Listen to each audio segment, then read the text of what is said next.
What affliction beplagues you, my friend? Come again? He paralyzed his vocal cords repeating KFBR 392 too many times. Oh, Lord, mercy. Well, I don't think there's anything I can do for... Feel the power! Childhood. He needed those. He really did. Which is true. Means death for us all. Up yours, children. Why does your mind look like that? And we never did. Welcome to your new favourite podcast about your old favourite show. It's No Kids 3 Money, a Simpsons podcast through the lens of time. I am one half of your host, Ned. And I'm Matt. Yeah. And as usual, don't forget to like, comment, subscribe on YouTube. Follow us on Spotify, Apple Music. Leave us a review. Drop a comment. Thought hole us. Just, Email us in general. at nokids3moneypodcast@gmail.com, which will also be in the description. Mm-hmm. Please. The wolves are at old Ned's door. The mail hole, Ned. $90. And rounding out the trio, the man on the ones and twos behind the cameras over there. Hello, friends. Hello. It was your birthday yesterday. It was. Happy birthday, Mr. Kid. Thanks, boys. Have you got it? Yes! The soundboard's back. Finally. I don't have to do anything anymore. What? And we never did. So, what do we have in store for the people this week, Matt? We have 3 episodes as usual, starting with Season 2, Episode 21. Following that is Season 11, Episode 11. And unfortunately, Season 21, Episode 13. The episode is also shit. Can I go now? Oh, yeah, that was, like we were just saying before the podcast, it's not like, I think this Season 21 episode was particularly bad because it had a lot of potential to actually do good things. Whereas there's other ones where it's just like, oh, this is lazy and like, you know, this is bad and you should feel bad. Yeah. And like, not surprisingly, there was no good reviews for the Season 21 episode this week. So finally, the critics have like stopped sniffing their own farts, I guess. I don't know why, but I just saw like that line from Zoidberg that I just did. You like, this is bad and you should feel bad. I saw like that screen cap, but the fucking captions were changed and just said, "This post sucks. Fuck you." Made me laugh so much. Oh, that's good. You know, just one of those things that like catches you like 10 minutes before you're about to go to bed and you're like kind of half delirious. You find it way funnier than you should have. Oh, yeah. I'm like choking with laughter out the front, trying not to wake everybody up. Yeah. All right. Kirk is gay. Still on repeat in my mind. But the gayest gay is James. Just the fact that Rob's a bathroom. It's like, why is he the only one that gets it? beeping game. Ned again. Matt loves rootin'. Keegs loves cameras. Everyone's scared when Ned slanders. Not me. Everyone beware Felicia of passed the minute Ned's mark. slanders. Yeah. Is it 1,000 degrees in here or is it just me? I'm okay. I'm fucking dying. Anyway. Skill issue. Season 2. No, it doesn't. Season 2, episode 21. Nailed it. Yes. 21. Hit me. That's bust. Hit me. Hit me. There will be lots of Family Guy coming to this podcast soon in soundbite form. Reference. All right. Season Back. Can't stop me! The hell I can't! Homer, it's really coming down. Could you check on the boys? They're fine. Season 2, Episode 21, titled 3 Men and a Comic Book. Synopsis reads, Bart, Milhouse, and Martin pull their money together to buy the first Radioactive Man comic from Comic Book Guy. They discover that they are unable to share the comic and due to their mistrust of each other, end up destroying it. Short and sweet. I like it. Well, it's one of, It's the kind I like! Yes. As we discussed before the episode, none of these episodes that we're covering today have subplots. Correct. It's all just main plot focus kind of thing. There is tiny little, like, I wouldn't say subplots, but like sub stories, but they're all like feeders to the main story. Yeah, there's no real cutaways to the main issue. That Like they're whoever's sort of facing. not usually is kind of thing, but more often than not. Yeah. So yeah, we start off in the car with like they're all heading to the comic book convention. Yeah. And my first note was Lisa making fun of Bart when she said, "I stand corrected." Yeah, she was taking the piss out of him for liking particular comics, right? Yeah, she was, like saying that, like, I think she was essentially saying that, like, oh, the comics you like having, like, no substance. They're just, like, bland, like, action bullshit. And then he sort of shows her a page or two and she says, "Oh, I stand corrected." But she says it in a sincere tone, but I can't tell whether she was just fucking with him or not. She sounded pretty genuine, so maybe she, like, hadn't given it the time of day and Bart, like, hit her with a good zinger. Potentially, but I'm also leaning more towards the fact that she was like ripping on him. Yeah. Just like patting his stupid humor. Yeah. Or his childish mind. Yes. Yeah, you're right. Then Bart says something about Richie Rich being Casper, or Casper's ghost is Richie Rich. Yeah. Which I piped up and asked whether it was the Simpsons that came up with that theory, because that's like a well-known sort of conspiracy, isn't it? It's like one of those weird, like, cartoon theories, like, oh, the Rugrats are, like, all dead or whatever. Or, like, Ash is dead in Pokemon. Oh, yeah. That Rugrats one is fucked up. Have you heard about that? So, like, the whole, there's like a, not conspiracy kind of thing, but just like a, well, conspiracy. A fan theory. It's about Angelica, right? Yeah, that she's like the only one that's actually alive or something. Apparently all the babies of are her imagination. Yeah, she's like insane, and they like she imagines all of these kids because she killed one of them or something. Is that why a doll looks real fucked up? Maybe. I don't know.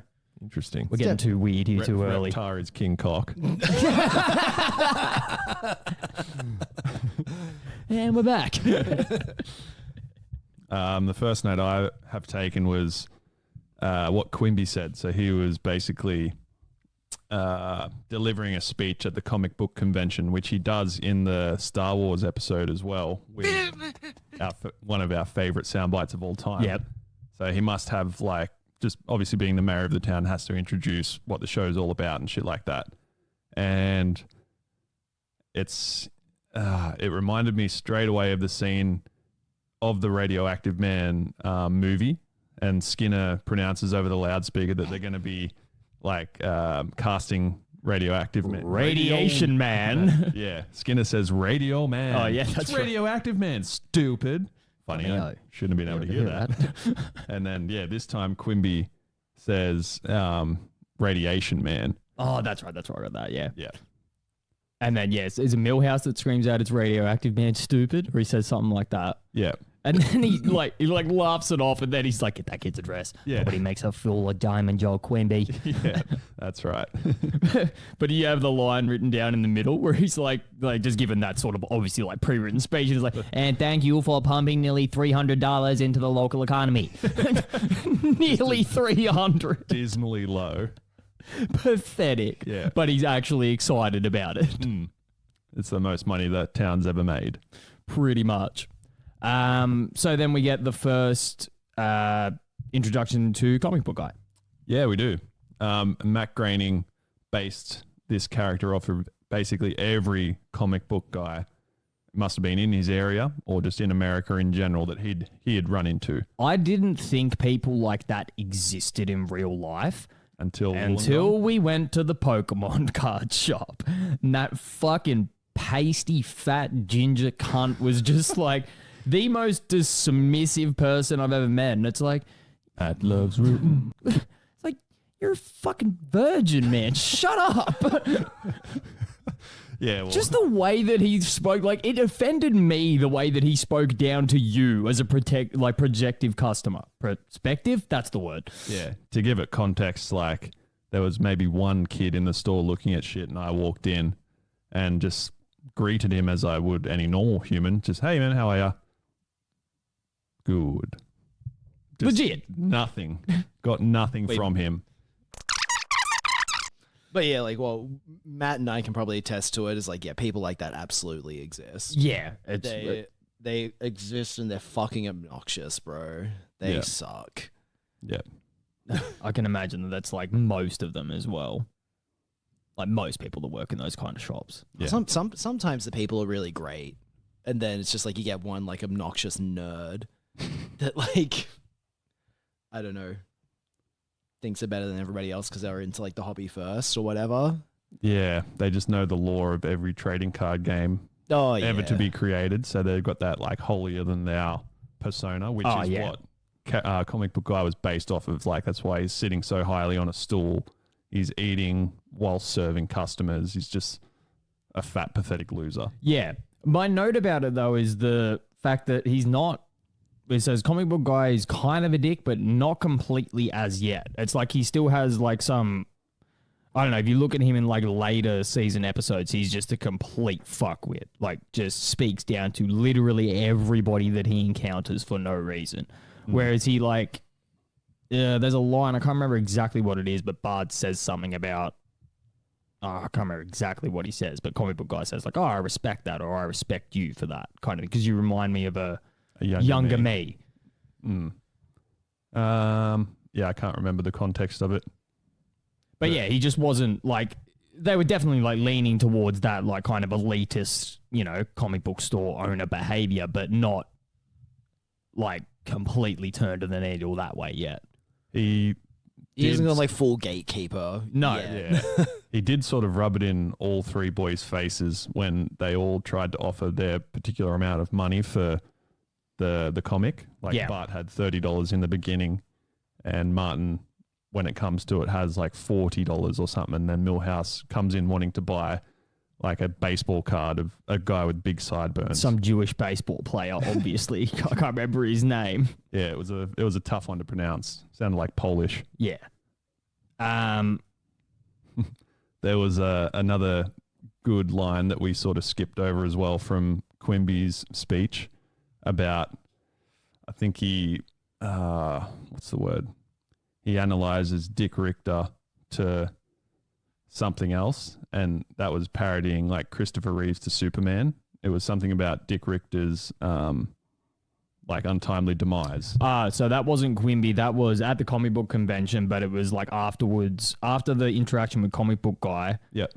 They go to meet the original Fallout Boy, and then the guy who comes up before that, who looks suspiciously like Carl without a mustache, says that don't ask him questions or any unsavory questions, and especially anything about Dick Richter. Yeah, and then I think it's Bart or Milhouse. No, it's Bart pipes up and says something about like. I can't remember exactly what he says, but it's something about like the fact that guy got like shot to death. Yeah, that's right. And then, that was parodying like Christopher Reeve's horrific accident where he was like paralyzed or something. Yeah. Like, had no use of his legs. And then South Park absolutely ripped on that hardcore and made him like eat fetuses to get the stem cells to power his legs. He's doing it like at press conferences and shit, just like cracking the spines of unborn children. It's so fun. It's been 10 minutes yet? Oh yeah, definitely. Hey, South Park did it. Yeah, true. We're just recounting it. Yeah.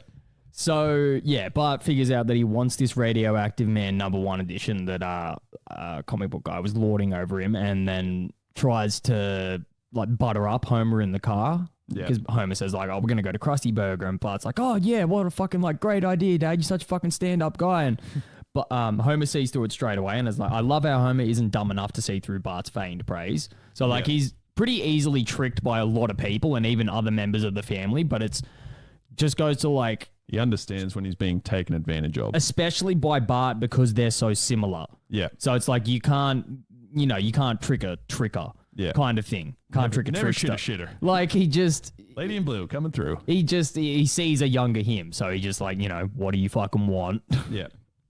Where's my wallet? Right here, Dad. Bye-bye, keys. We saw... Oh, what was it? Probably the second time they've used that recurring like sledging to try and get their way. So it was the Mount Splashmore episode maybe a couple of weeks ago. Recently, yep. Yep. And then it was this week, it was just Bart continuously saying, please, Dad, please, Dad, please, Dad, please, Dad. And then Homer goes, oh, Bart, usually I give in to your relentless attacks, but like he sort of thwarted him on this one. Yeah, and then he turns it back on him and he says, are you going to give up asking me? Are you? And then, Bart like loses shit and says yes. Yeah. And then that's where we get the voiceover? Yes. Because Marge tells him to get a job. Yep. And then Bart says, oh, what a great idea, Mom. You could probably use like the outside of the house time. He says something like, oh, that's great of you to say, Mum, but like, between looking after like Lisa and Maggie, I don't know when you'd have the time. Lisa's like, she means you fucking idiot. Yeah. She says those exact words. And that's when Bart has this internal monologue of his older self talking to him about like that particular instance. Yep. And that older voice of his is actually Daniel Stern, who voices Marv in Home Alone. So the reason that he voices this is I got one of the only notes that Wikipedia had on cultural references this week. The episode features a parody of the Wonder Years in which Bart stares into the distance after realizing he has to get his first job, and an older version of Bart's voice is heard saying, I didn't realize it at the time, but a little piece of my childhood had slipped away forever. Daniel Stern guest starred as the voice of the adult Bart, just like he did for the adult voice of the character Kevin in the television show The Wonder Years. He had also featured with Yardley Smith in the movie City Slickers around the time this episode was produced. Rice stated, Stern was a pleasure to work with and it took him only a few minutes to record his lines. Stern's younger brother, David Stern, worked as a writer on both The Simpsons and The Wonder Years, so he helped the writers get the idioms and the wording of the parody right. Interesting. So it's a pretty deep cultural reference. But then the whole scene is just like brilliantly fucking played in with Simpsons comedy of like it starts to like zoom out while Bart's having this inner monologue and Homer's just like, Bart, what are you staring at? Nothing. It cuts back in and he keeps fucking thinking and it's just like, Bart! Yeah. Doesn't want him to use his brain.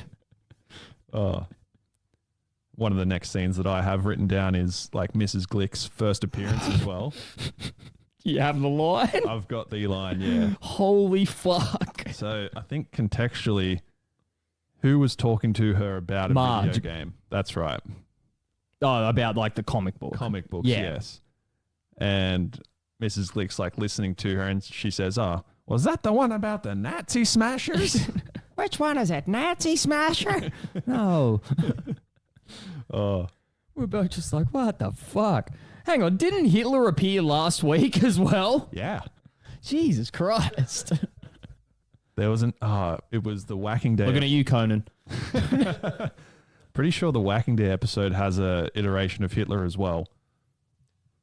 Because I watched that episode last week. Does it? Yeah. It was either that one or Bart versus Australia. One of them has the Hitler thing. It was the Bart versus Australia. It's when Bart's ringing around to see which way the water turns. Eine Minuten.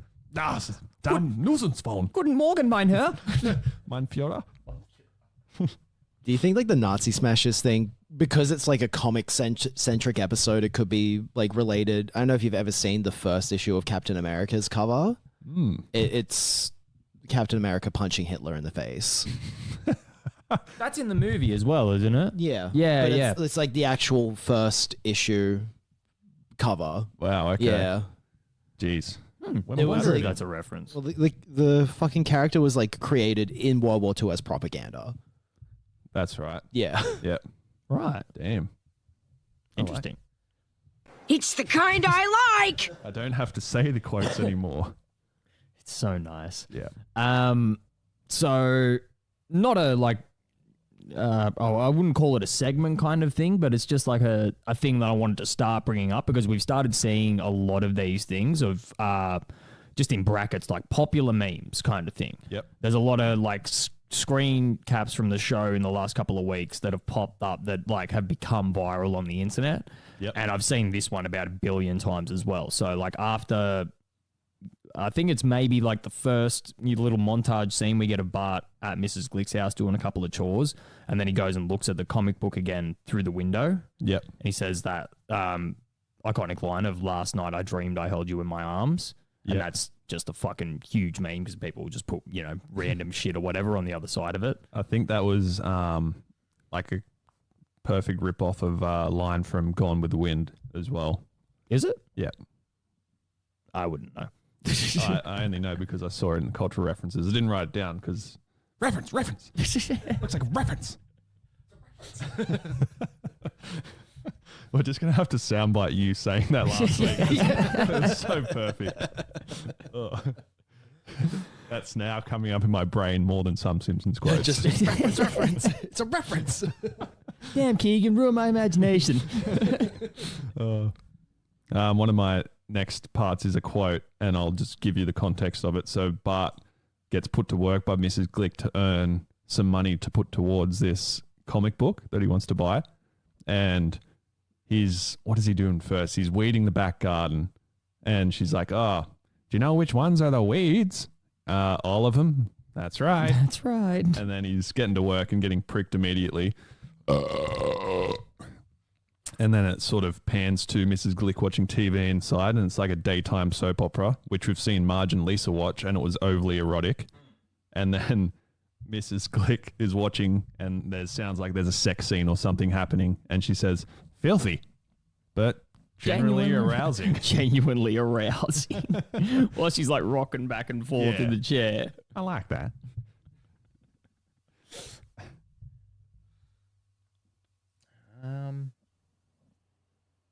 Oh, it's really coming down out there.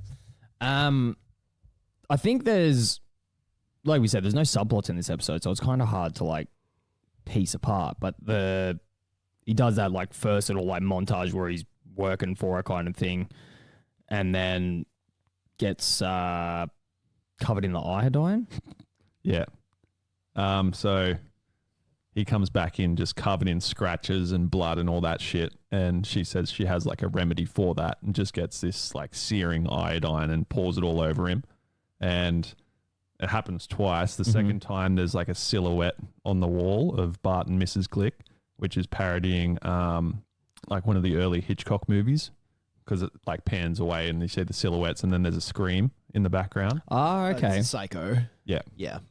Yeah. So another reference. Reference.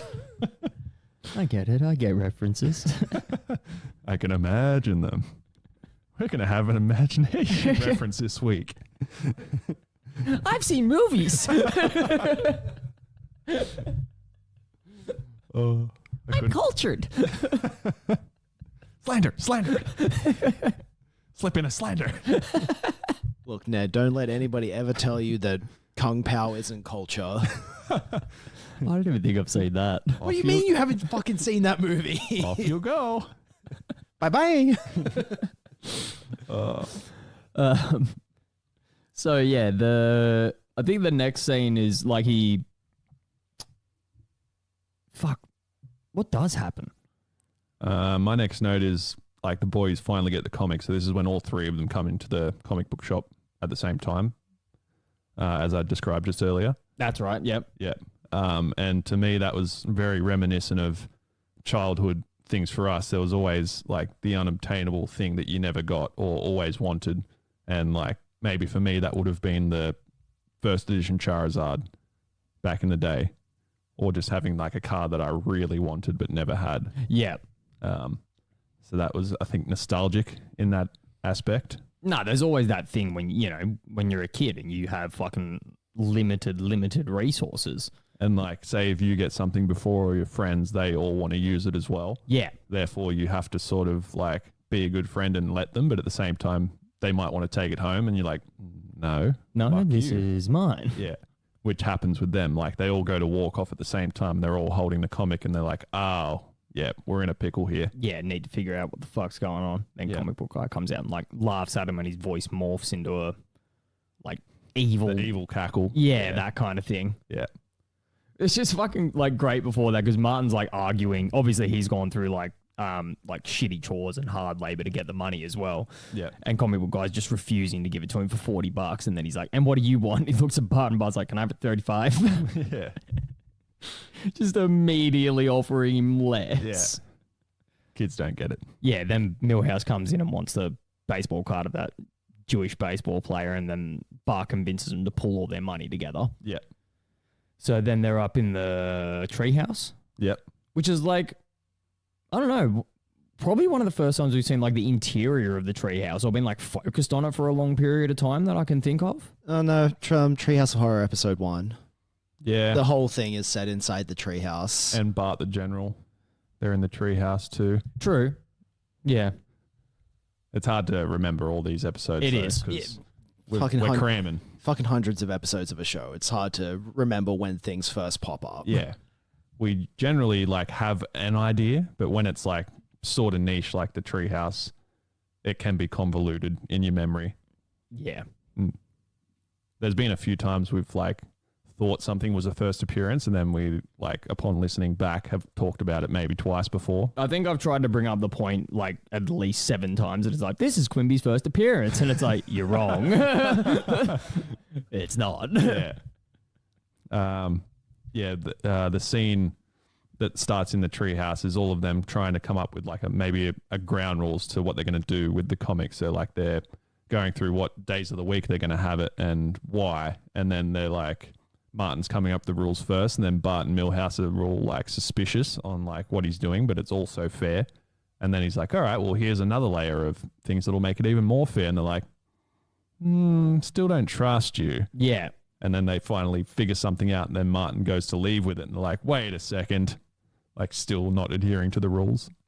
Yeah, after they completely agree to everything in the system, he says like, oh, it's Saturday, so that means it's my day to have it. Yeah. And he goes to leave, and Bart's like, well, the comic book's staying here. And Martin's like, well, if the comic book's staying here, then I'm staying here. Yeah. And then, then they're all looking menacingly at each other and talking about, they're going to have a sleepover, and it's going to be a real fun time. Yeah.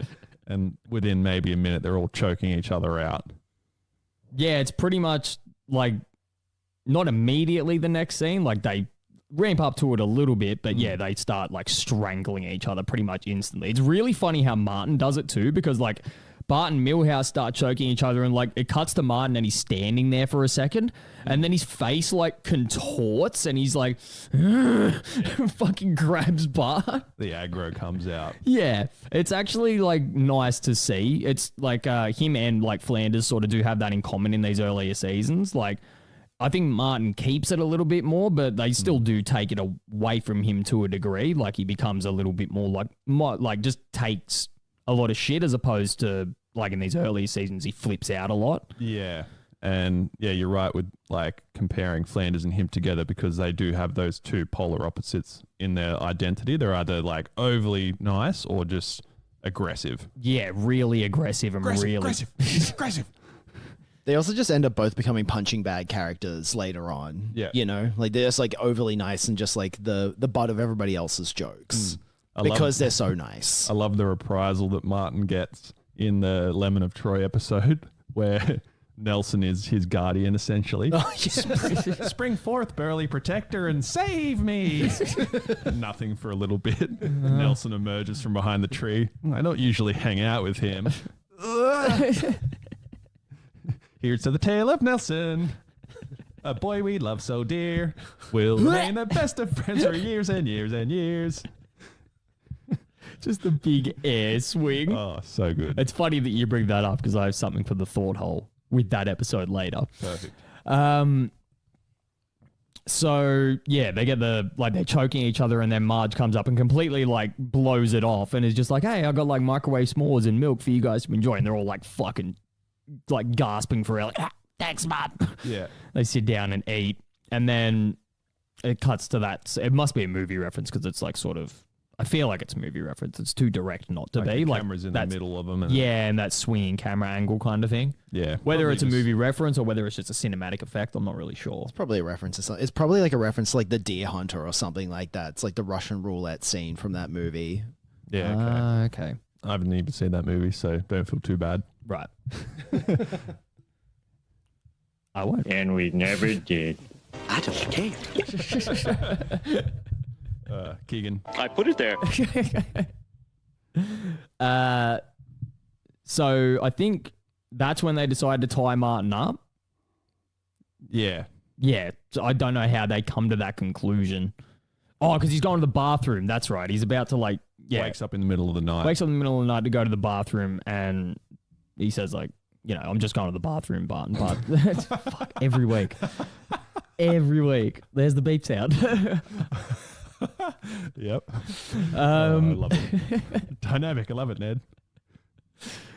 So they then decide to tie him up, and then in a matter of like 20 seconds after he's tied to the chair, Bart and Milhouse start like trying to kill each other.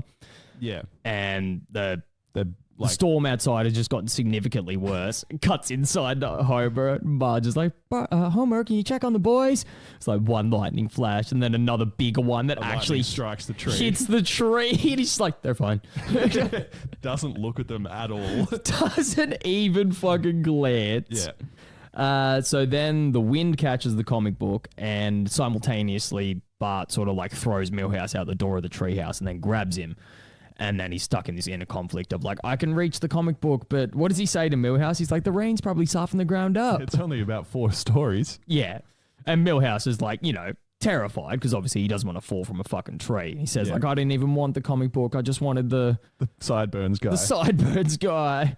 And he's like sleeves slowly ripping. And then we get to see, you know, obviously like Bart's like moral compass that we've spoken about before come into play. And he's like, well, obviously I'm not going to drop my best friend for this fucking comic book, even though I paid money for it. And Nelson brings up the ironing of them tying him up. If he wasn't tied up, he could help the situation and You save mean the Martin. comic. Did I say Bart? You said Nelson. I was too focused on saying ironing. I was like, what? Yeah, like it cut, like there's like dramatic music happening, then it cuts to like that back shot. the shot of loves a sweet taste. shot of Martin, and he's just like the music cuts out, and he's like, I couldn't help but notice if I wasn't tied up right now, I could be saving the comic book. Yeah. Shut up. Yeah. So he pulls Milhouse back in, and then the comic book flies away just before he can grab it. And we get another rule of 3. The comic book hits the ground, the dog comes out and bites it, and then it gets struck by lightning. Yep. So it's completely fucking destroyed. Yeah. And then is there something in between that and then it like fades to daytime? Nah, I think Is that's that it. pretty much it? Yeah. Yeah. Oh no, Marge comes up and says it's time to come inside, boys. The rain's too fucked up. You wanna Yeah, have that's right. Yeah. hot cocoa and imitation marshmallows. Yeah. Yeah. Which they were like, no, okay. Yeah. Loved it. Yeah, and then we sort of get like a nice ending kind of thing. Oh, with- I see. Then everything is wrapped up in a neat little package. Well, it's one of those like classic Simpsons misguided jokes. It feels like there's going to be like a nice, like very wholesome afternoon special ending to like, this is what I learned kind of thing. And Bart says something about like, you know, we learned the lesson of like, we need to be able to share because obviously like our selfishness is what's got us into this situation of having our possession destroyed. Yep. And Milhouse says something like, oh, is, you know, that what you learned or whatever? And he's like, kinda. I'm just really annoyed about it or whatever. Yeah. He knows what the true answer is, but he just can't help feeling Pissed angry. off. Yeah. And then it just sort of cuts to that like top angle and then, which I assume is maybe a Wonder Years reference. What, like zooms out? It zooms out, like it's a weird angle that we haven't really seen before. Yeah, it does that like sort of zooming out and they're like walking towards the front of the house. I wouldn't be surprised. I didn't look too far into the Wonder Years, but let's just say yes. And we never did. Yeah, the only other thing that I have for this doesn't even really pertain to much, but when a rerun of this episode aired in 1992, a brief tribute to The Cosby Show aired following the end credits. The Cosby Show ended on April 30th, 1992, and the tribute featured Bart and Homer discussing the quality of the show and its importance to Bill Cosby. He's grooming me. Aged like fucking milk. Yeah, I wonder why Yeah. that wasn't in the Disney Plus bit. Although we didn't watch till the end credits. Yeah, true. Maybe it is still there. I fucking highly doubt it. Yeah. If they've stamped out certain things, you'd think they would stamp out Cosby. Probably. You would assume so. Wasn't he a diddly idler? Oh, yeah. Well, not a diddler, just a fucking rapist, bro. Yeah. Yeah. I was gonna lead with that, and I'm like, I don't know. I don't want to be too presumptuous, but No, convicted and then freed. Yeah. that Black History Month part of season 21 is going to come into fruition. Ooh, yeah. And speaking of that, do you remember you said earlier in this episode about the dude that looked like Carl without the mustache or Hibbert without the mustache? Yeah, Carl without the mustache, yeah. That looks like Virgil, Holy fuck, it does. like very like exact. Fuck. Mm. Yeah, well, there's your through line. Yep. Well, you're welcome is what I meant to say. Well. well. You know what? He does podcast a lot. My last note is just that this episode felt more like a season 4 /5 episode with how it flowed. Like they're really starting to get into their actual it's not that they don't tell a story, but they're moving more into telling a story with jokes as opposed to like telling a story with jokes in it. Yep. I get you. Which is what, we started to get like shades of the last couple of weeks kind of thing. Obviously, it was harder with like the Lisa Substitute episode because that was like very deep and meaningful. Yeah. But then you get more of The Simpsons last week, which is also like a pretty deep subject to cover, but it was like sort of filtered through comedy a lot of the time. Yeah. And that's what I've really started to notice with this episode. Yeah, you're right. I think this Yeah. is like where the show starts really hitting its stride, like Yeah.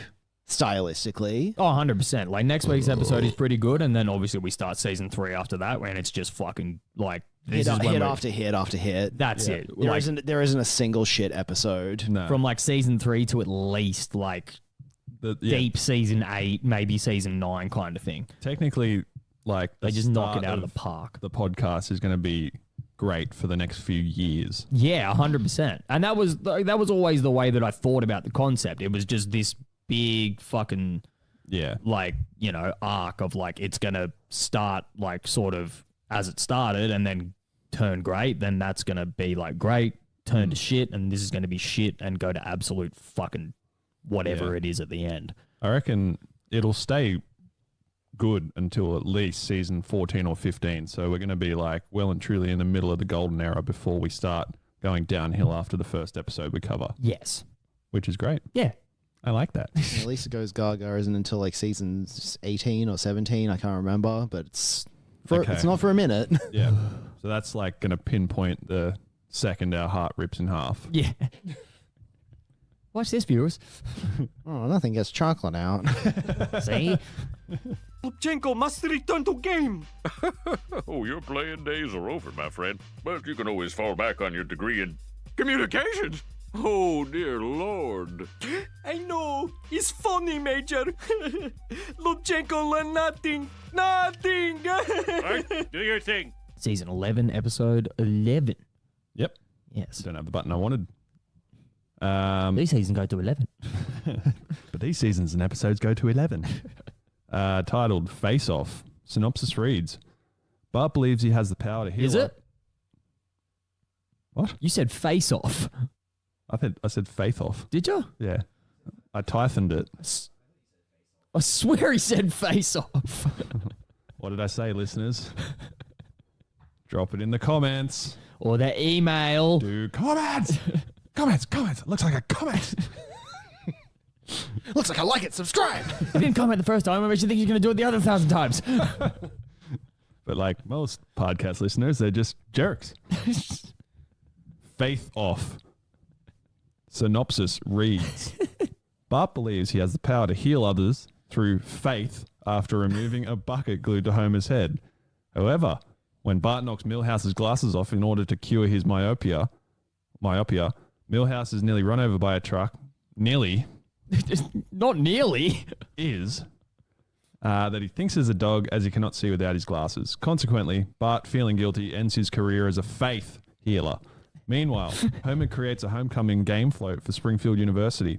However, he soon forgets about it and accidentally injures the star player Anton Lubchenko.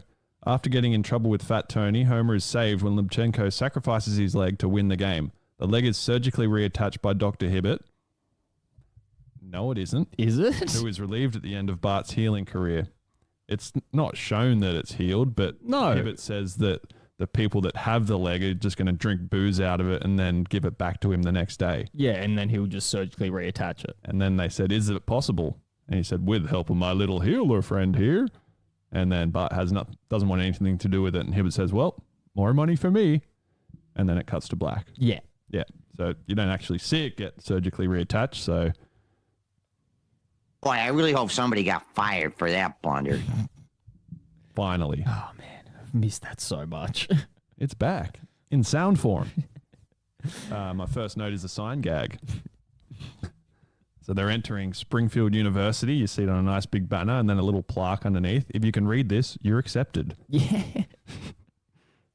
We get that first scene of Homer, like, I can't remember he starts, I can't remember how he gets on the subject. Is it like they're watching TV or something? And there's an ad for... Springfield A&M. That's right. Yeah, we get that first scene with Ken Brockman. Yeah. And he's fucking...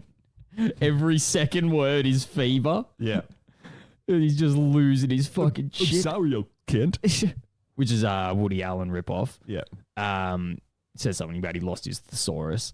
And once again, another like Simpsons misguided joke. There's like 10 or 15 seconds where he's like talking and it seems like he's not gonna say the word fever, but then like halfway through the sentence, it's blatantly obvious that is the word that is going to be used. It's just like moving closer and closer to it, and he's just like, fever, scrunches up the paper. That's right.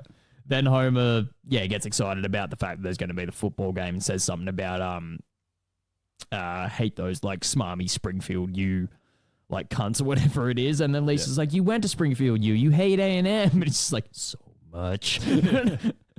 Has no idea what he's angry about. Just zero. Just likes it. Just wants to be mad. Then they're at the old dorm room from the episode where he goes to college. Yeah. Wallen Inspector. Yeah. So yeah, the nerds reappear. And they're up to scheming again in no time. And basically Homer's plan backfires on him. Like the whole bucket incident. Oh, hang on. Are we getting things mixed up? Oh no, there's the actual like fundraiser in between that. Yeah. Yeah. Yeah. Where he's talking to some woman at the start and like just like sort of pans in and he's whoever this random woman is, and he says, and that's why they have like safety phones. Because of me, they have like safety phones in all the dorm rooms now. She's just like, walks off. Then the dean locks all the doors and essentially starts to shake people down for money. Yeah. Then they literally turn Homer upside down and shake all the fucking coins out of his pockets. Get every dime. That's when he comes up with the idea too. Because the nerds are like, we're going to send a like strongly worded email. Yeah. And then we're going to put it in different shades of red. I have 512 shades of red on my computer. Once again, another like character that just looks vaguely like Carl in one of these episodes. Yeah. Nerd Carl. Yes. Incel Carl. Comic book Carl. Redditor Carl. Manifesto Carl.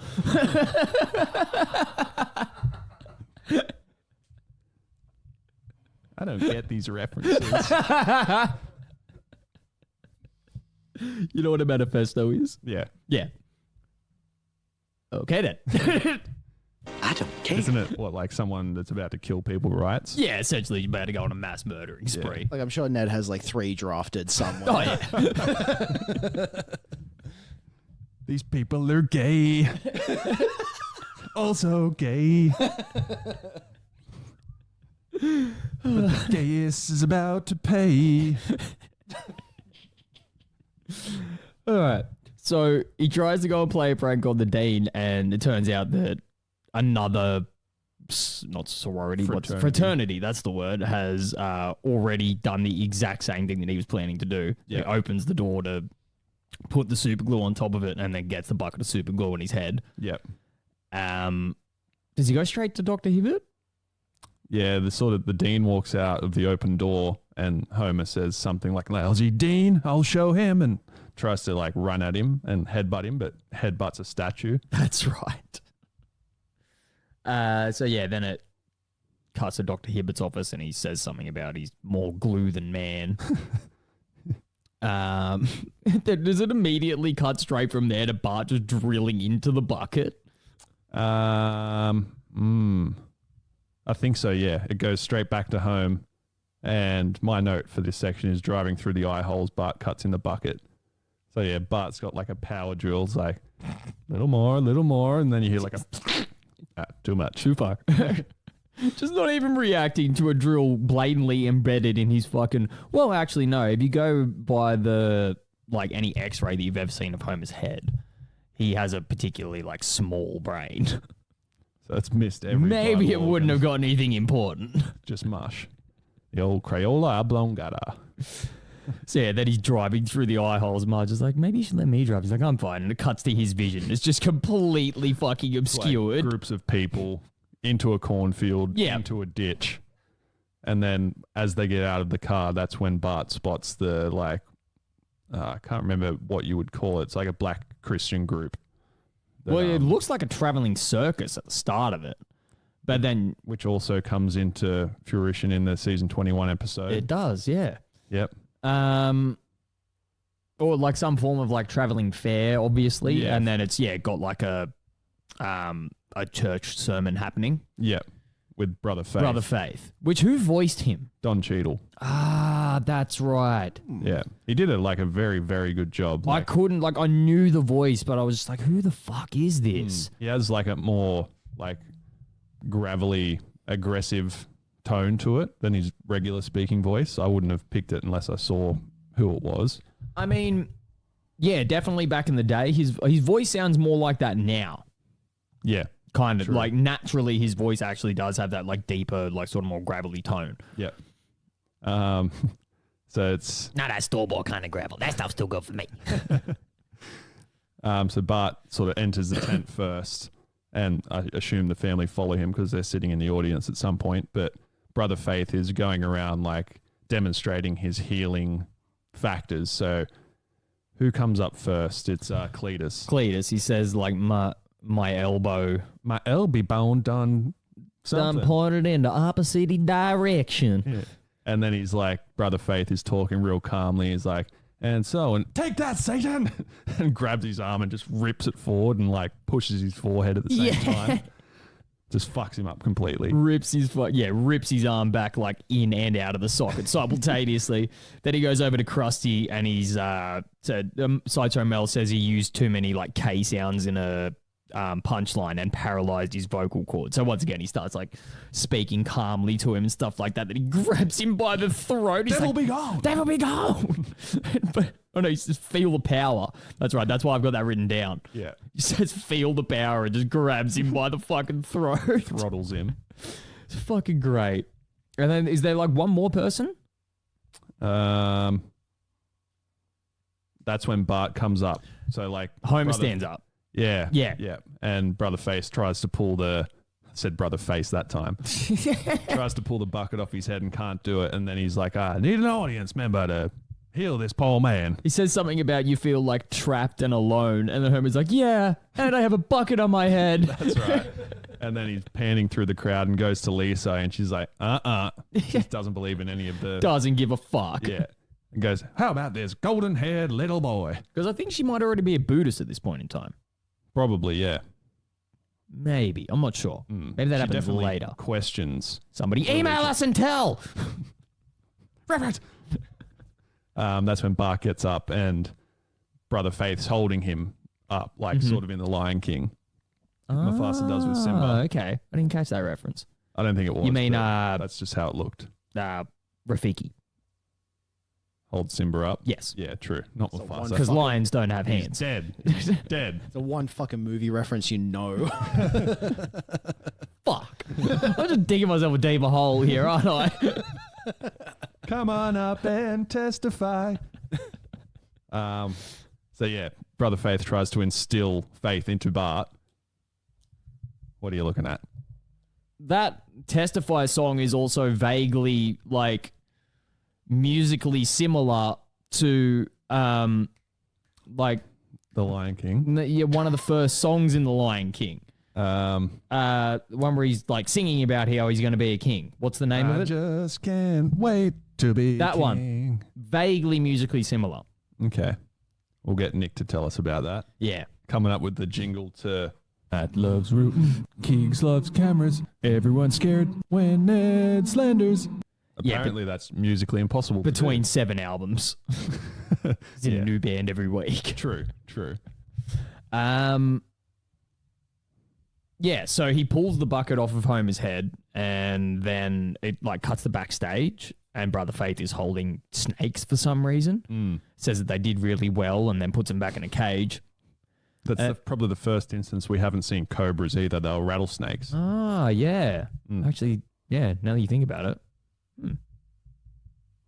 I wonder Wonder if it's just both of those as well, because I can actually think of like more times where rattlesnakes are referenced as well.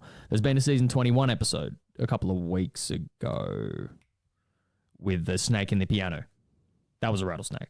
Right. Because you heard it like rattle. Oh, yeah. And they actually say something about like a rattlesnake in the piano. Right, okay. So just rattlesnakes and cobras. So far. So far. So yeah, Bart comes out the back of the show and starts speaking to Brother Faith about like how he was, you know, sort of confused about what happened and is just asking questions about like how, you know, how the fuck did I do that? Was that a trick or whatever? And he's like, no, you have like the power. God has like reached out to you and given you the power. And Bart goes, I would think you would want to limit my power. Very true.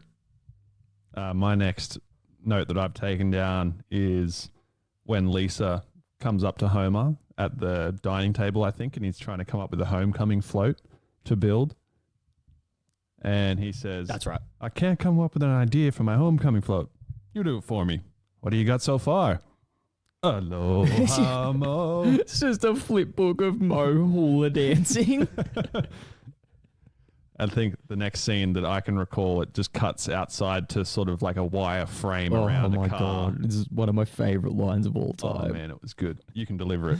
So he's like putting all these flowers on like this wireframe that he's like started to make for his homecoming float. And then Flanders is like, oh, hey, Homer, I see you like taking my flowers to like cover your homecoming float.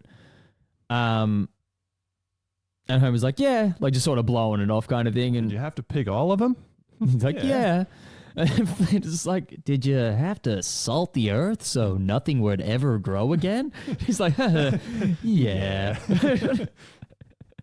Just a handful of salt. It's so great. Man, have you tried to salt the earth before? No. I did once because I had like a sort of pebbly side to one of my houses I lived at, and grass kept growing through, even though it had that sort of black tarp under the rocks to stop that happening. These grass shoots just kept growing up, so I had to keep pulling them out. So I tried salting the earth. Didn't quite know how to do it, but I just assumed you'd put salt and hot water on it and it would die. No, didn't work. Yeah, how do you do that? You literally just throw salt on the ground? Someone drop us a fucking line in the thought hole. Yeah, does that even work? We will not look it up. And we never did. Correct. Let us know, guys. I've got barely any notes for this episode. Yeah, I don't have much more. It goes in my notes. It goes to the scene where Bart starts his own sort of healing church. Mm-hmm. So they take the exterminator tent off a house that's being exterminated currently, and there's like big white plumes of clouds that come out of it, and like Milhouse and Bart are coughing, and then it pans down to Ralph like seizing on the ground. They say like, maybe we should air this thing out, and they're like, yeah, and then it pans to Ralph. He's just dying. So then Bart's giving his own church sermon. Yep. Yeah. Oh, we missed not a pivotal scene kind of thing, but Bart's in church and he's obviously really bored by it, and he says that to Lovejoy and then says like church should be fun. That's why they go and steal the thing, and he starts his own sermon. Yep. So he like skateboards into the church tent. Yeah. Then they start singing that song, and then a couple of people come up on the stage. It's Yeah. Selma, Frink, and who the fuck is Grandpa's the first person? the first person. That's right, because he says like his hips playing up. His hips misbehaving. I got to quit my nicotine craving. Can you help my glavin? Yeah, Those there's were a the pain three in my things. glavin or something like Yeah. that. And yeah, he literally just knocks Grandpa's walking stick away, slaps Selma in the face so she Yeah. drops a cigarette, and then kicks Frink in the ass. Yeah. Real good. And everybody's happy with it, and they all go off singing. Then Milhouse comes up on stage and says something about his vision's fucked, so Bart just takes his glasses off and pegs them as well. Yeah, that's like part of the rhyme. It's like something about not looking like a geek. Now you'll get the girls you'll seek. We'll see you by Makeout Creek. Yeah. And Sherry and Terry kiss him on either side. And then not long after that, it finishes, and Milhouse is outside walking towards where Bart is, like sort of wiping sweat off his head and shit, and then is continuing to talk in like that jingly way about going to Makeout Creek. Yeah, I can't remember what he says, but Bart's just like, show's over Milhouse, but thanks. Yeah. And then walks out into the middle of the road, and there's a truck coming at him, and he says, nice doggy. gets fucking completely ran over. Literally, like, yeah, in the description it says, like, oh, nearly ran over. It's like, no, he gets fucking all four wheels run over that cart. Oh, yeah. And then Bart runs out to him, and Milhouse says, bury me at Makeout Creek, which is singer-songwriter Mitski named her 2014 album, Bury Me at Makeout Creek, after a quote from this episode after Milhouse is hit by a truck. Who the fuck is Mitski? I like Mitski. She's great. You can have Mitski. Mitski.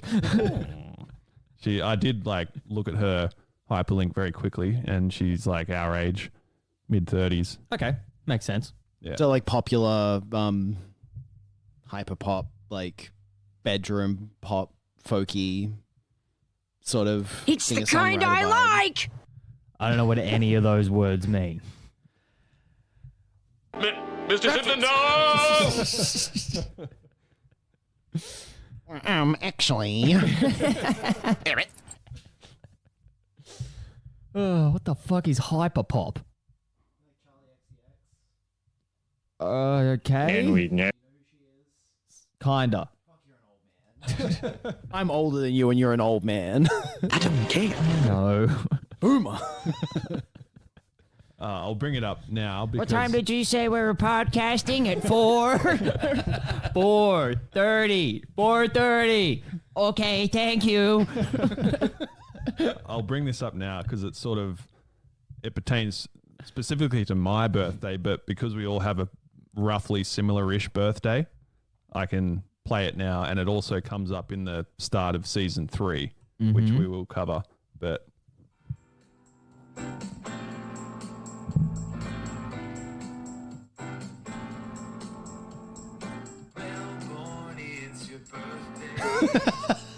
Arceus bless you this day.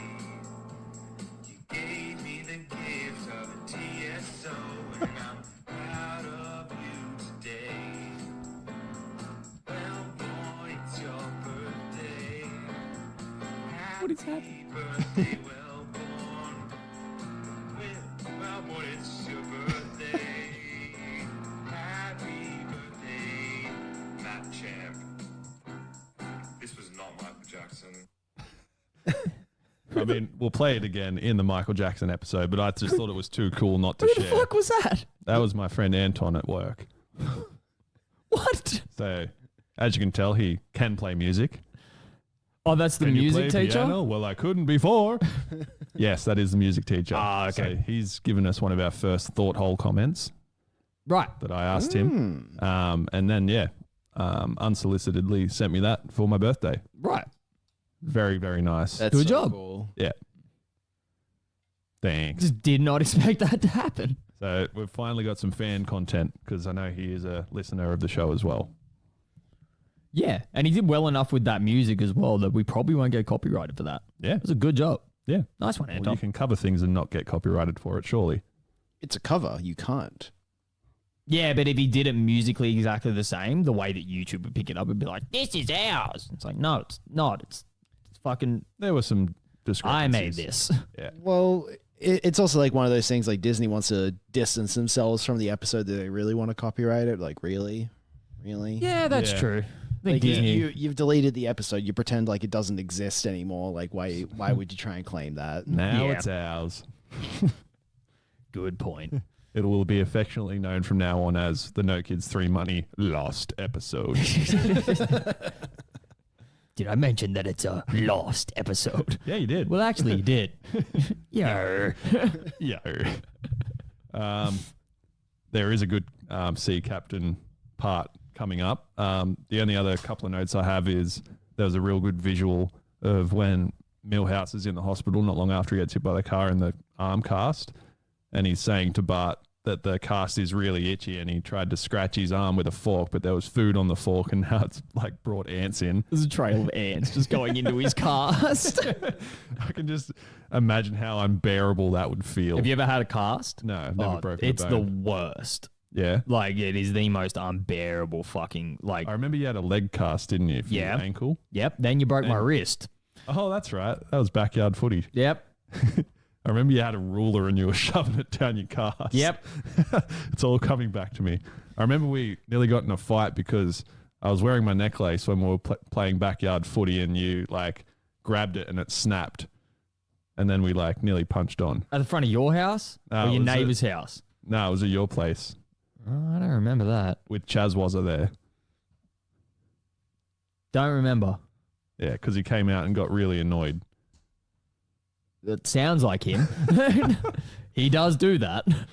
If you think you're going to that open house party, mate, you're fucking dreaming.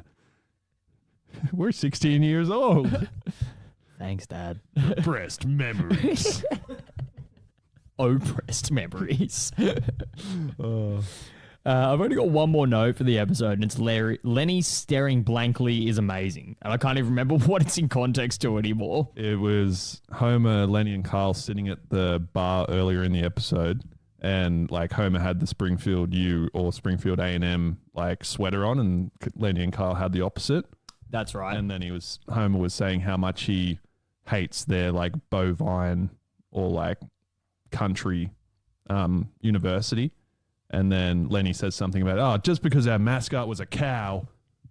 And then it's just dead silence for like 5 seconds, and Lenny's just staring angrily. Yeah. Yeah. With no more then context. It just cuts away. Yeah. It's so great. It's just like, this is the hill that he's dying on. Yeah. Right here, like. But yeah, just no one will get the reference. I had a through line of episodes mostly being focused on Bart and Milhouse so far. Actually, yeah. Well, even like more to the point, like Milhouse features like in all 3 episodes, like you said. Which isn't like a very regularly occurring thing either up until this point. Come to think of it, Bart barely features in the season 21 episode. I feel like that might be intentional. Maybe, because Milhouse is in that one briefly too. Milhouse is in that one briefly at the end, yeah. I got 2 more notes. So the sea captain's depression can't be healed by Bart. Yeah, he walks up to him and says something about like, I need your help. And Bart's like, sorry, I don't do that anymore. He's like, so you can't cure my crippling depression. You're just walking off. What was the thing that sea captain said when he approached them? I can't remember. The only thing I remember is what they were talking about before that, because they're obviously at a college football game in America. Yeah. And they're in line to get food. And Bart says, like, all right, if they don't have tabbouleh, what's your second choice? And Lisa just goes, they'll have tabbouleh. Like, why the fuck would they have it? Yeah. One of those things that you wouldn't find at many other places other than like kebab shops. Yes. And like Lebanese restaurants. Yeah, you're not going to find it at a fucking college football stadium in America. I think the sea captain says, you're that healing boy, aren't ya? Yeah, that's Something right. like that. So really had to just get his like character trait in real quickly, in and out. The only other note I've got is like Homer runs over Barishnikov. His name's Get out of the way, Lubchenko. Barishnikov! And he sounds like he's saying something like really fucked in his language. Yeah. And it comes up with the subtitles like, oh dear, oh my. He's just saying fuck. Yeah. And then this is when Fat Tony has his brief cameo in the episode as well. And like he threatens Homer with an ice pick, but it's got like a laser beam sight on it. Laser sight. Oh, that was like perfect writing for such like a mobsterish weapon. The whole scene is fucking, like, just that little fucking scene is great. Obviously, yeah, he's got the laser fucking sight on the ice pick, and then he's still waving it in front of him, and he says, like, if you don't, like, get this cunt fixed, like, I'm gonna on the jumbo screen. I'm gonna fuck you up. And then Homer's like, oh yeah, well, what are you gonna do? And he like picks up the ice pick again. He's like, oh yeah, the ice pick, right? That's right. Yeah. Then it's then he goes over to Bart and asks him to help, and like turns back around, and Fat Tony's already on the jumbotron, waving the ice pick around. Yeah. And to sort of wrap up the rest of the episode, like Barishnikov gets taken into the dressing rooms. Bart tries to heal it and then comes back out, kicks the goal. The ball isn't going to quite make it over the posts, and then his severed leg comes and kicks it and just makes it over. Yep. And I think it, like in the air, it turns to Fat Tony again, and you like think he's going to be staring at Homer, but he's like eating a hot dog, and then like realizes that the camera's looking at him, and then goes, brings the ice pick back picks up. the ice pick back up, which is like rule of threes. Yeah. There was just a great little like back and forth between fucking Lubchenko and Hibbert, like just before Bart tries to reattach his leg, where he says something about like, oh, it's like your playing days are over, but it's all right. You can fall back on your career in communications. I know. It's a phony major. Lubchenko learned nothing. Is communications a terrible major? Yeah. Thank you, Keegan. I put it there. Yeah. So, and then we already explained the end of the episode, which was like a little bit weird to me, but is also like not bad. Just a like, it was like just a confronting cut. The way that they were just like, Hibbert's just like, oh, well, more money for me, and then it's just boom. Yeah. Like, but that is a season 11, style thing to do where they just end on an actual like joke, even if it's not like laugh out loud funny. Yep.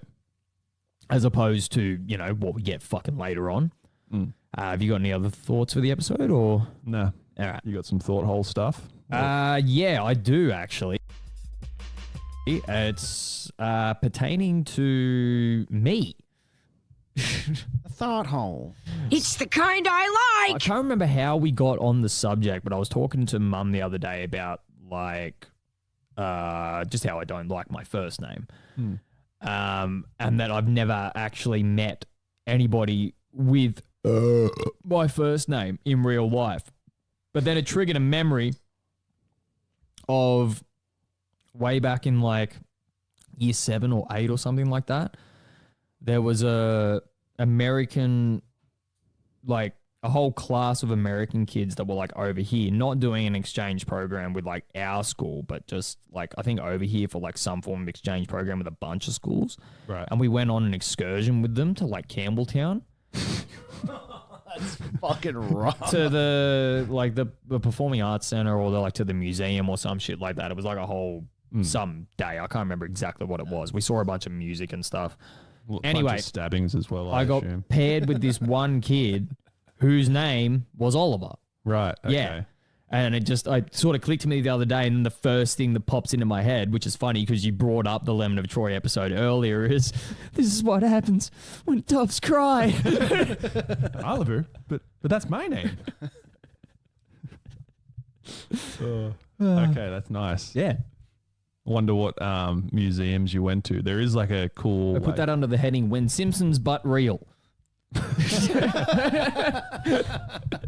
I like it.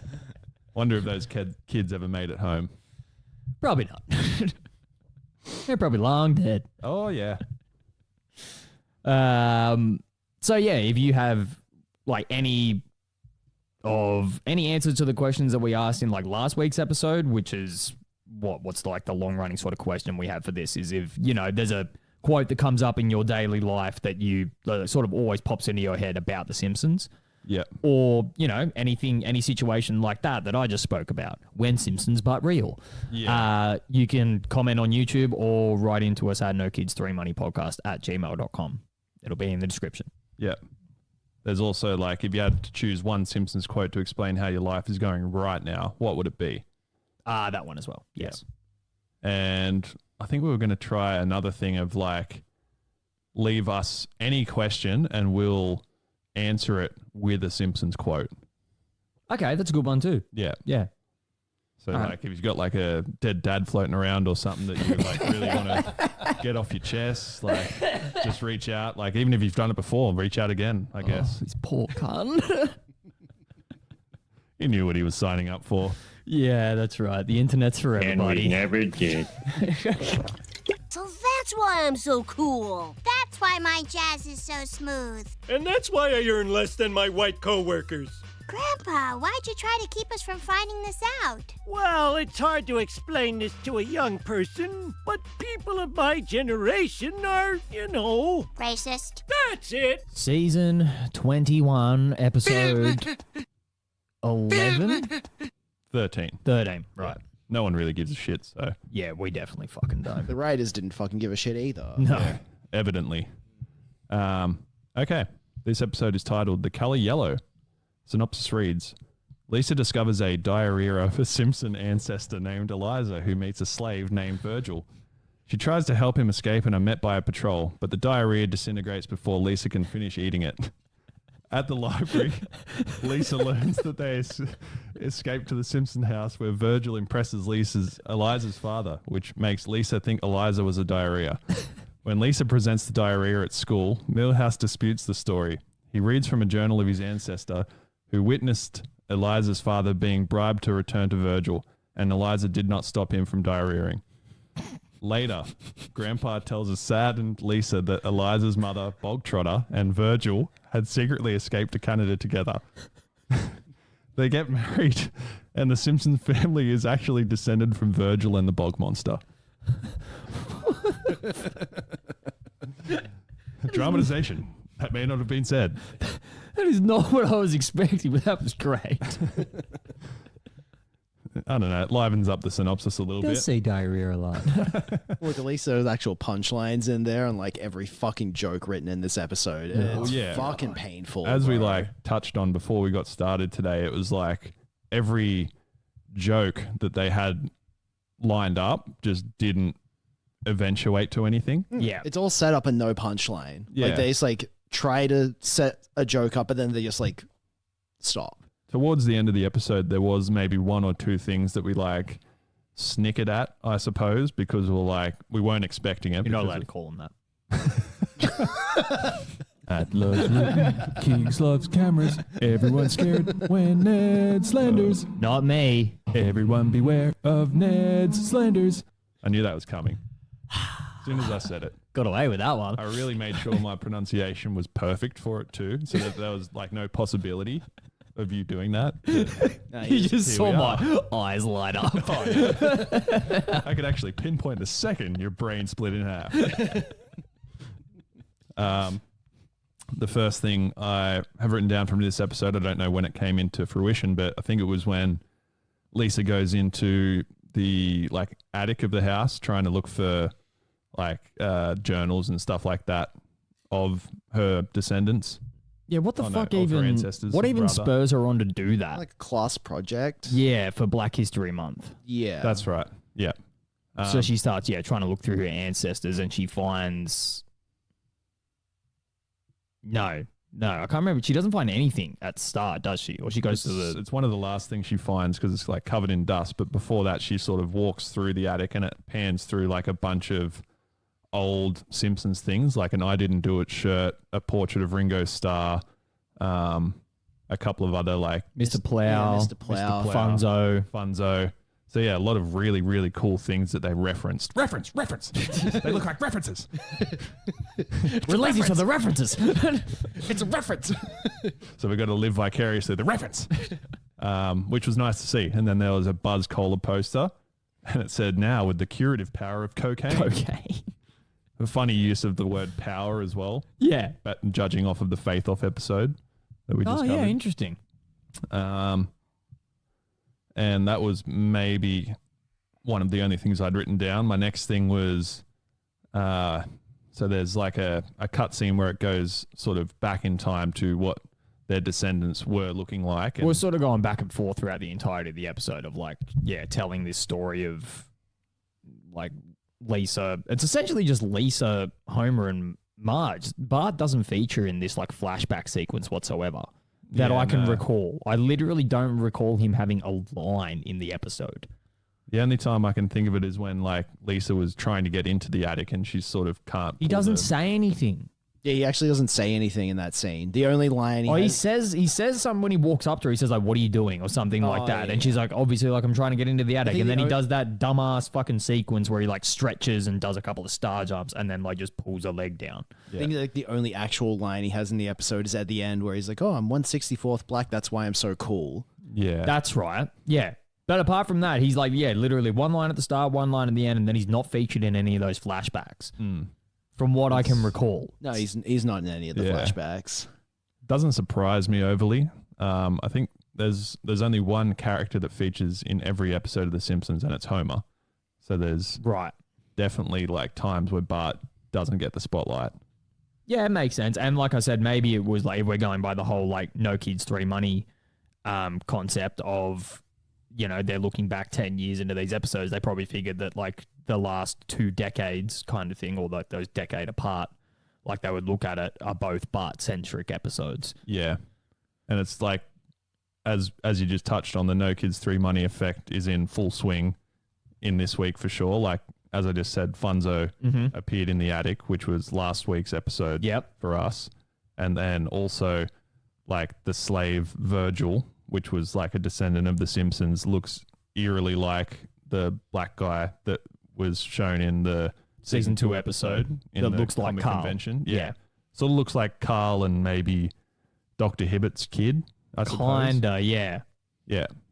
Yeah, it's like Carl with like a slightly different facial shape. Yeah, but similar voice too.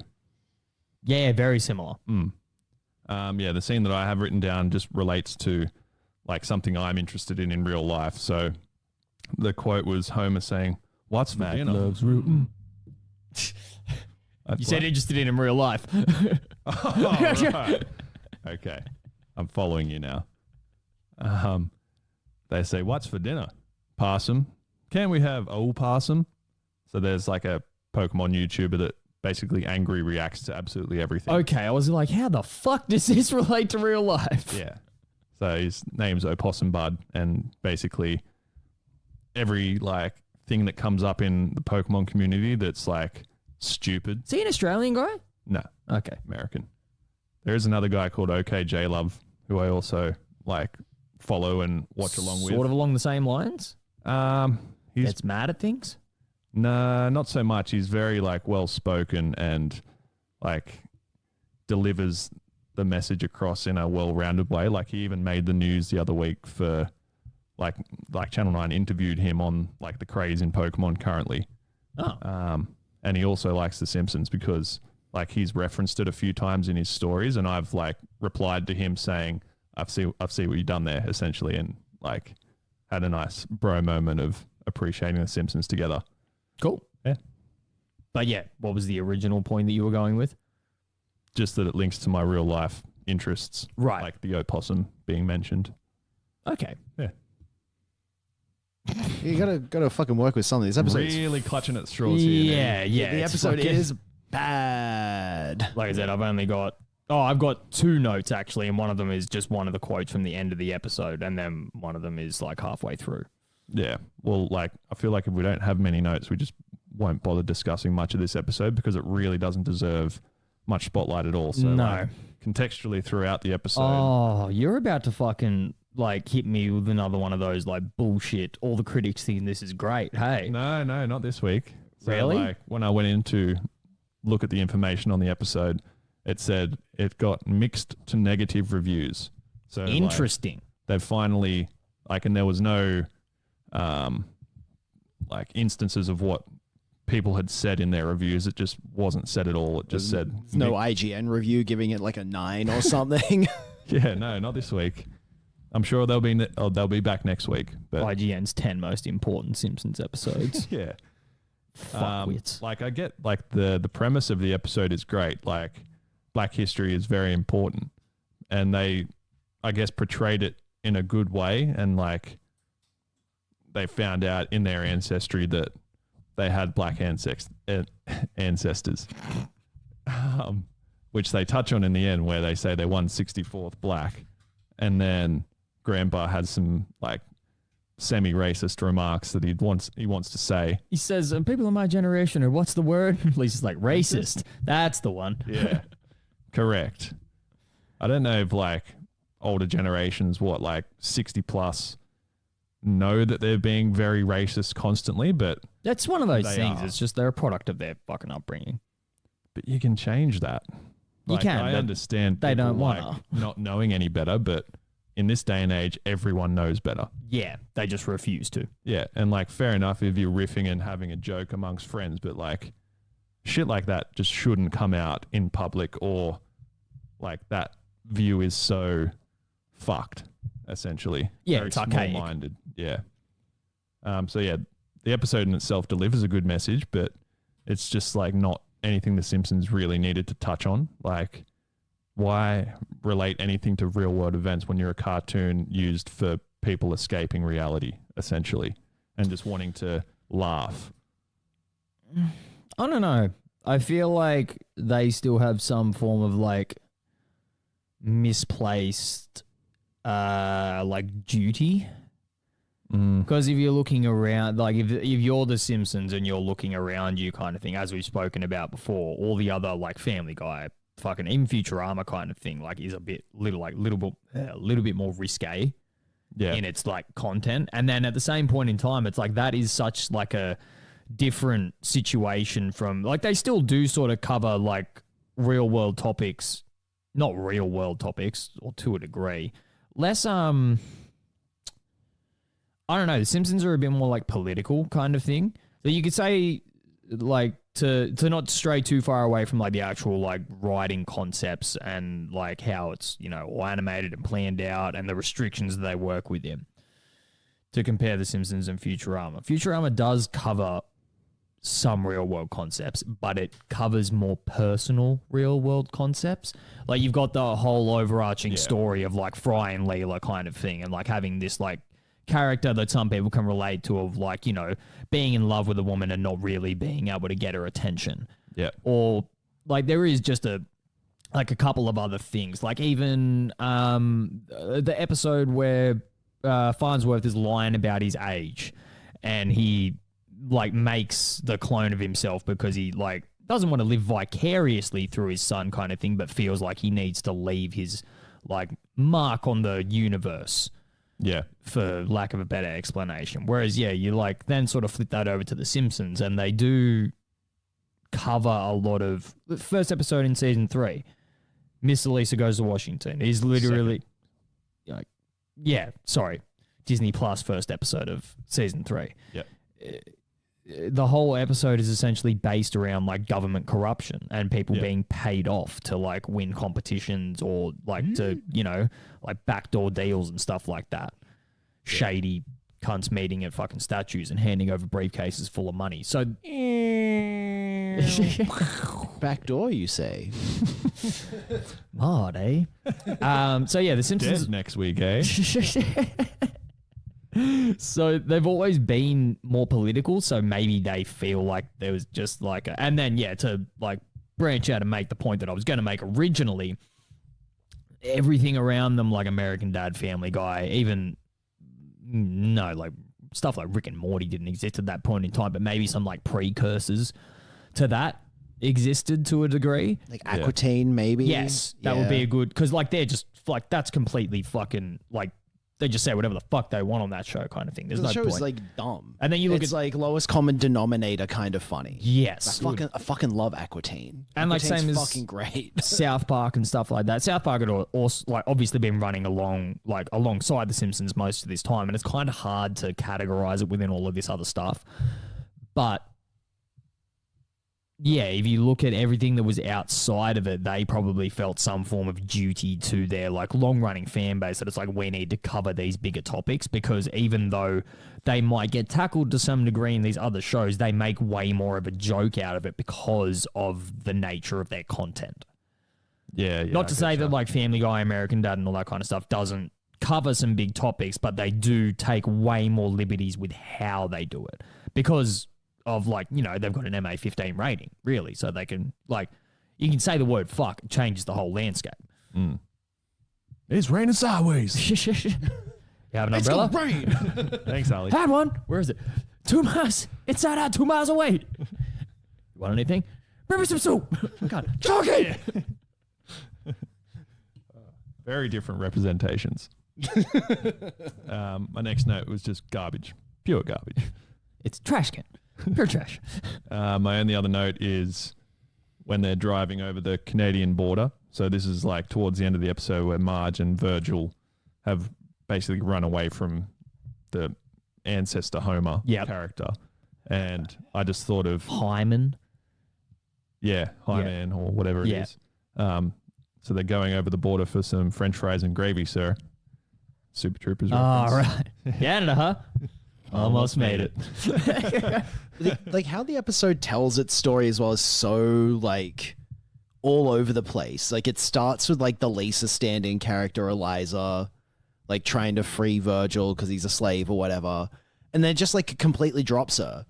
Yeah, like, that's true. As like the the protagonist of like the flashback. Like she just gets dropped in the last like 2 minutes. After she gets spoken down to by Burns. Yeah, that's right. She just gets like dropped in the last like 2 minutes, and then it's just the Marge stand-in, and then apparently them running over the border, and they're the Simpsons. It was like the episode was too much like plot driven, and that there was no like in between. They were just going to tell this story and then finish the episode. They didn't seem like they were like having any of that comedic cut through as what they do in most episodes, where like there's something to like break the tension of like, oh, this is a semi-serious topic, let's put some humor in here. It's literally somebody watched The Color Purple on their writing team, and it's just like, no, this is like really important. We need to like do our version of it. And it's like, is that why the episode's titled The Simpsons Color Yellow? Black now. yeah. I think I've kind of figured it out, right? With the point that I was making before of they, like, if you look at the season 11 episode, it's a story that is told through jokes. And then the season 2 episode is slowly starting to move into that. But at the same point in time, they didn't really need to do that in these earlier seasons because they were A, establishing a lot of these characters and their traits, and B, telling really meaningful stories. Lisa's Substitute doesn't need any jokes. That is a brilliant fucking episode that you barely laugh in, but it's fucking one of the best episodes of all time. Yeah. Then you come to like, season 11, 10, that kind of thing. And it's like, also like, you know, the stories might not be absolutely like top tier. Some of them are legit like the most random like amalgamations of, oh, this happened at the start and then we're doing this and then this happened. Yeah. Doesn't really make any sense. But the way that they tell it and the jokes that they use to tell it with are what makes it great. Less plot driven, more joke driven. Then you move to season 21 where for some reason, or season 20 where they felt like, oh, we need to move back towards the plot. But the stories aren't good enough. Yeah. They've now started like, they've completely run out of ideas and they're trying to come up with these like random ass fucking ideas to like, oh, this is, you know, like just some stupid movie reference or... Reference, the reference. What was last week?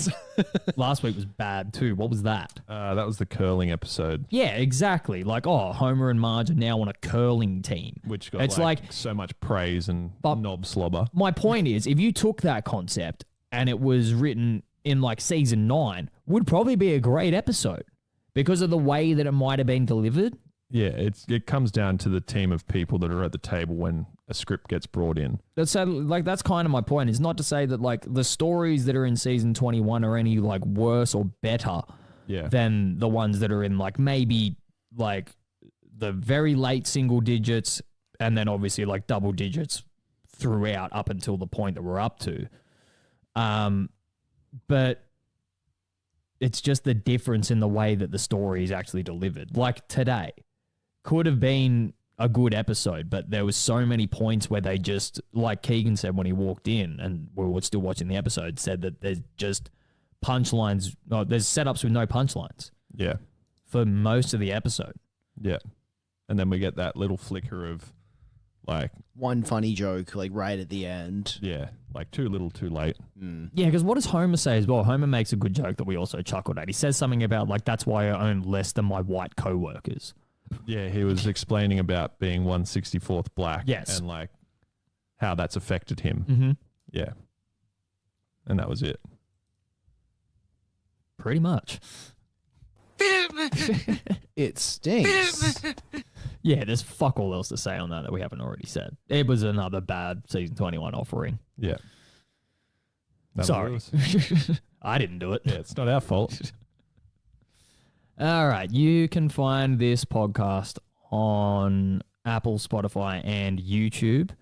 So go do that. Yeah. Email us at nokids3money nokids3moneypodcast@gmail.com. That's the one. This episode will be going up next week from whatever the fuck we're doing it now. So if you're a listener and you're in Sydney and you like, what the fuck kind of music is this? Sludge? Just like go with the blanket term of just metal. Okay. If you like slow metal, not fast metal, relatively, let's call it jazz metal. Easy listening metal. A jazz hole. A band that I am sort of half in is playing a show at Maryville Bowling Club if you would like to come along. And that would be fucking actually like a cool thing if somebody just turned up at the show and went, yeah, I turned up because you said it on the podcast. If someone, whoever does it first in real life that doesn't know us personally, comes up and says, hey, I listened to your podcast and I like it or hate it or whatever, but just that you listen to it, I'll give you something. A big kiss. Matt loves rooting. Kings loves cameras. We'll see you guys next week. How many people are going to watch right to the end?